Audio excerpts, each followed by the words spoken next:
Welcome back. Happy Monday. It's our last week of virtual learning. As a result, this week is going to look a little bit different. Instead of having small group lessons, Miss Danny and I would like to call, Zoom, chat with each of you on your own at some point this week. We'll still have all class calls though, so that we can all see each other. And on our YouTube channel this week, we're going to be talking a lot about games and some different fun ways to wrap up the school year. However, reading and writing are just a part of everyday life, and I wanted to talk today about a poem, since we talked about poetry last week, and give you some suggestions for how you can keep writing all summer long. Maybe you don't love writing poetry like we were writing last week. By the way, shout out to 2 students who did send in pictures of their poems. It was really cool to see you guys writing poetry. But whether you like writing poetry or not, writing can be a really incredible tool in your life. So today I'm going to read a poem. It's from this wonderful book called My Man Blue. And it's about a boy and this man who he becomes friends with in his neighborhood. This particular poem is called Grounded. But in the story, the boy is not grounded because he got in trouble or anything. But he is having a really sad feeling. So I want you to listen and see what's going on with the little boy and how his friend Blue helps him out. Grounded. Asthma stole my weekend of fun. Left me glum and wheezing while the stickball game went on as planned without me. I balled my fist and shook it at the sky and asked why I was cursed with this lousy breathing. Anger is a waste, said Blue. Use your lips for something more than pouting. He handed me a hot dog with the works, he said. Wrap your lips around this, then tell me if it ain't the perfect cure for disappointment.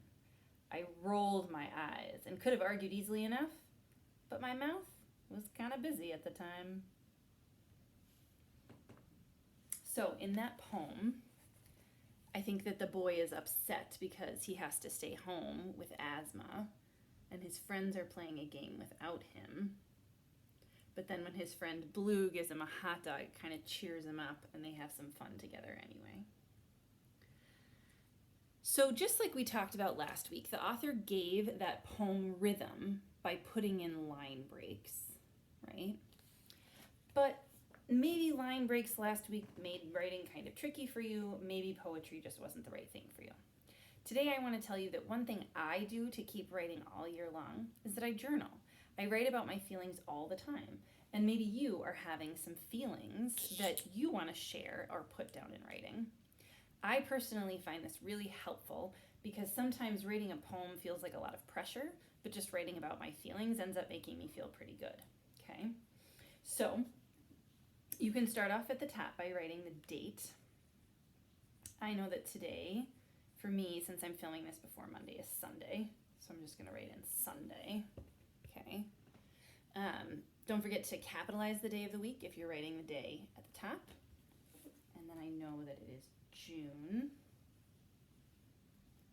And then I actually forget what the date is, so I'll have to write that later. Sunday, June, what? 7th? 6th? I don't know. I'll have to go back and write that later. So what I do when I journal is I first just really write out my feeling. Today I am feeling. So I'm going to write today I am feeling. Okay. And today I happen to be feeling inspired.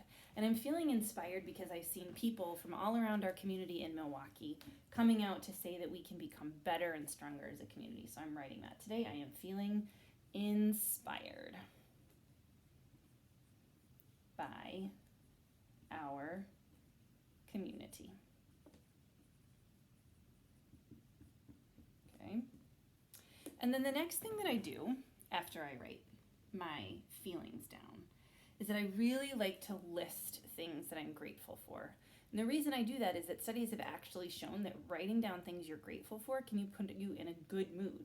So whether you're in a yucky mood or a great mood, writing down things you're grateful for can make you feel even better. So I'm going to write, I am grateful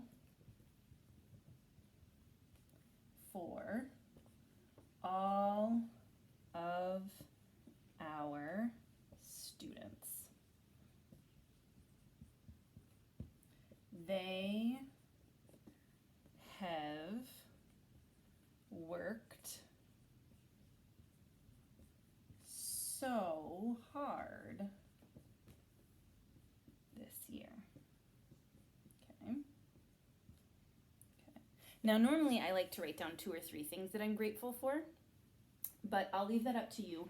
I just want to point out that this is a good opportunity then for me to go back and reread and check that I have a capital letter at the beginning of every sentence and punctuation at the end. So my journal says, today I am feeling inspired by our community. I am grateful for all of our students. They have worked so hard this year. So I can see my punctuation here, here, and here. Got my capital letters at the beginning of every sentence, okay? So I hope that throughout this summer you'll keep reading, whether it's poetry or chapter books or picture books or your sight words that you got in your sight word box.